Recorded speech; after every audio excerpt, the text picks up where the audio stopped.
Howdy, howdy. Sorry about that. Just practicing some juggling. But today I've got 5 fantastic packet tricks that can go right in your pocket. Yeah, so if you're not carrying magic with you every single day like a deck of cards, here are a couple of options that you can get yourself started.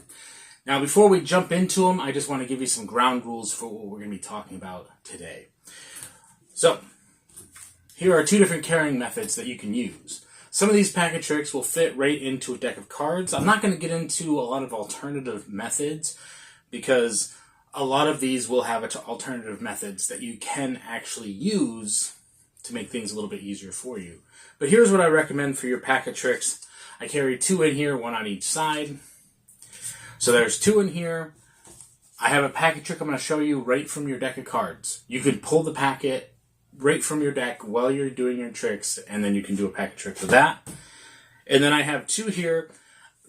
Full disclosure, I need to find my other carrying case, and then these will go in there. And then that way I'll have my A set and my B set. And it's always good to have alternate options. So as we go through each of them, I will give you an idea of them. I'm not going to teach you anything today, but I will send you in the direction of where you can learn it yourself. So, why don't we go ahead and jump into number 1, which is going to be the hardest. Well, like I said, we're going to start off with, for me, the hardest one, which is Plastic Surgery by Conn. And this one's a little bit different than the other ones as well, because shenanigans. But that's for you to figure out when you go check out his video. So 3-card Monte, and the objective is you got to follow the queen. Yeah, this is the power card. Follow the queen. Here it goes.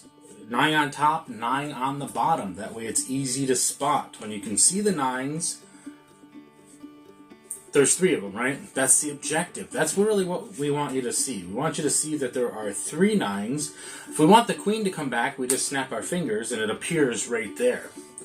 Now you can take that queen and you can put it right to the table. And then what that'll do, well, that's the queen in the hand. Sorry. Sometimes I move a little bit fast. Sometimes I talk too fast, but that's okay. So why don't we go ahead and start over, right? Because this is the queen over here. We got that? Okay. So here's the 9, here's the queen. And that's the 9 over here. Right? Oh. Here, let me show you a different way. We'll take that queen and put it here in the center. Now, if you watch carefully, we're actually going to stretch that queen. It's going to get taller, and that's why it's easier to manipulate. Adversely, we could actually stretch it from the sides. That works too. I actually like that method. But here's my favorite method. When you take that queen of and of itself, you just give it a little bit of a squeeze here between the 9s. And then it should actually just appear a little bit smaller. And that's Plastic Surgery by Conn. Packet trick number 2 is actually really hard to showcase without another spectator because this happens all at the spectator's discretion. I'll let you know at the end what it's called. But the method that we're going to use today is we've got the 4 red queens and we got the 4 blue queens. Now, you wouldn't even need the red queens. You would just need the blue queens today. But ultimately, what you want to do is you want to have the reds and the blacks, right?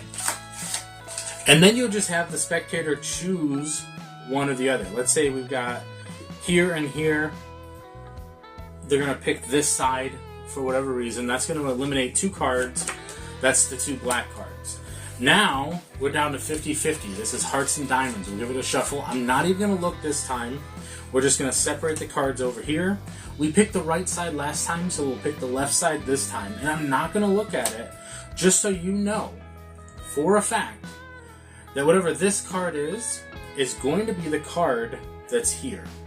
We have the Queen of Diamonds, and we have the Queen of Diamonds. But I knew. A little extra special here, I knew that it was going to be a red queen. I knew that it was going to be the Queen of Diamonds, and I knew that the back was going to be red. That's a little bonus because of the way I'm doing it here. But that's completely okay, because I knew there wasn't going to be any blue queens, because all we have are red queens. Yeah, none of the other queens are even there.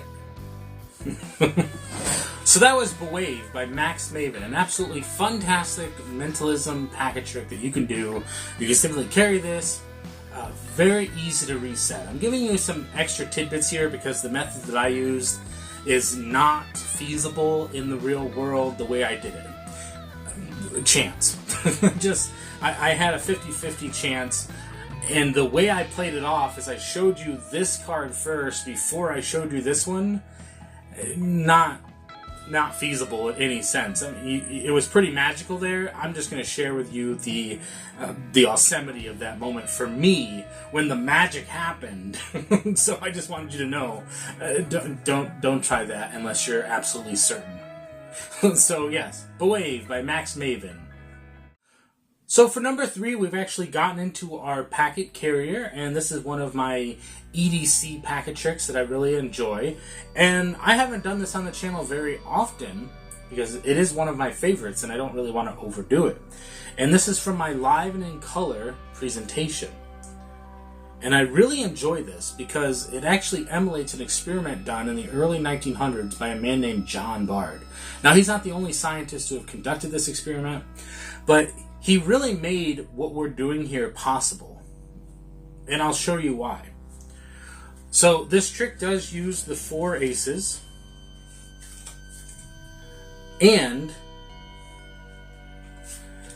it really allows us to do something absolutely magical. It's like a twisting the aces style here. So that's 1 ace. That's your 2nd ace. And then there is your 3rd ace. Very nice. Now, of course, that leaves us with the ace of spades. Yeah, the ace of spades here. But did you see when the cards changed color? Yeah, right here. Did you see when the cards changed color? Not just the red to black. No, we're actually talking about the black and white. This is the experiment that we were talking about. John Bard had everything in black and white. The old TV, right? That's all they could do back then. But he experimented with this notion that you could add color. And there you have it. This is the Killer OMG by Paul Gordon. And this is one of my favorite packet tricks. Hope you enjoyed. Number 4, we've actually just learned this one recently. It's actually called Poké-Monte by Michael O'Brien, and it was released by Deuce Gala a couple of years ago. I don't have the original cards used for it, nor do I have the Pokemon cards necessary to play this specific effect. But what I've done is I've adopted it using Yu-Gi-Oh!, which is something I'm way more familiar with. And my plot for that is pretty simple. So in the original game, back when I was playing, there was mostly monster magic and traps, right? So you had, let's say the blue eyes would be your monster, you had the Pot of Greed, and you had the Solemn Judgment. Absolutely fantastic cards, but in order to be most effective, you wanted to have 3 of them. So there's 1 on the bottom, 1 on the top, and I even keep a blue eyes in the middle. Yeah, it just works out better that way. Okay, now, of course, you do want your Solemn Judgment. That's a good card to have as well. That's going to be your back row, and where it is currently limited to 1, but I'm a little bit of a rare hunter, so I actually keep 3 of them in the deck. It's called cheating. Now, the Pot of Greed, you want to draw into the Pot of Greed, right? Because it lets you draw 2 cards, just in case you didn't know. You got 1 on the top, 1 on the bottom, 1 in the middle. That card is actually banned, so I'm really deep diving into the whole cheating thing. But that does leave us with Monster, Magic, and Trap. Now, if you are lucky enough to draw into your Pot of Greed, remember that gives you 2 cards. That's going to give you your Solemn Judgment, which is going to let you have a little bit of field control to be able to stop your opponent. But if you're lucky enough, you could actually draw into your Polymerization, and then you could fuse all 3 of your blue eyes to get the Blue Eyes Ultimate Dragon. Hacha. Poké-Monte by Michael O'Brien. Now, before we get into the 5th packet trick that you can do, I do want to stop and let you know that I do have a tag and earn program here on the channel. You can go ahead and click the affiliate links for the products that have been on the screen. This is for my Wonder Maker starter package, just so you can get started today if you want to do some balloon twisting, as well as to get into some magic. The trick that I'm going to show you today is something that you can do right out of the box. It's the easiest one here, and I actually learned this right from the expert at the card table. It's a fantastic trick to get started with. So why don't we go ahead and jump right. Change the cards from blue to red for a little bit of camera trick there, but that's okay. What we've got going on here is it's a full deck of cards that you can open right from the get-go. You can do some magic with it, and preferably this is really how I like to do this trick. Is I want to do something a little bit magical, right? So I want to mix up the deck, make it chaotic in a sorts, because things aren't always as nice and clean as you'd like them to be. Especially if you mess up or if you stumble or anything like that, which happens to everybody. Perfectly fine. So the way that I like to get into this is I just show that the deck is nice and mixed up. Top to bottom, front to back. Cards are facing every direction. But as a magician, all I gotta do is snap and I can get all 4 of the queens to appear right in the center. Yeah, it's gorgeous. So even when you make mistakes, you can still bring it right again. Now we're gonna do something with the 4. Look at that, it's a perfect little packet. And this is packet trick number 5. Now, it goes by a couple of different names, and some of these names may be misnomers, but I'm going to share with you today those names so that you may be able to find this trick or similar tricks. But again, I just did a 4-of-a-kind production from the deck, and I can go right into this packet trick. You can carry this separately, which at the end I will tell you how I normally do this trick, but let's just get right into it here. 4-of-a-kind, red and black, right? This is a little carnival game that I like to play with the 4 cards. Yeah, 1, 2, 3, and 4 cards. What I like to do is I like to give 2 to you and 2 to me. Yeah. Looks like you got the Queen of Hearts. Great. It's a good start. 3 left. Second up, you've got the Queen of Diamonds. But let's say you don't like the red cards. Let's say you prefer the black cards. Well, that's okay. Why don't I keep the red ones and you can have the black ones if we can get them to flip over. And there you go. A nice little switcheroo. This has been called many different names. You can call it the 2-card Monte, Doc Daly's last trick. You can find it in the expert at the card table. It's just a switcheroo. It's absolutely gorgeous. And I partner this with a full-on routine where I take these cards back to this deck that's already separated, and I do a full routine, and I end with something... And there you have it. 5 different packet tricks that you can carry with you every single day. And by no means is this something that you need to have all of them out. This is an A, B, C, and D set with a 5th one already built into your deck, so you don't even need to have this separately. Now, I did want to go back and talk to you a little bit about this particular one here with the 4 cards. Typically, what I have is this. I have a deck of 7-11 cards. The 2 bonus cards are not ad cards; they're actually coupons that you can get candy or chips.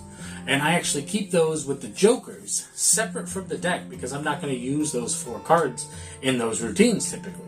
So I'll keep that, and so I'll basically have 2 coupons and 2 jokers.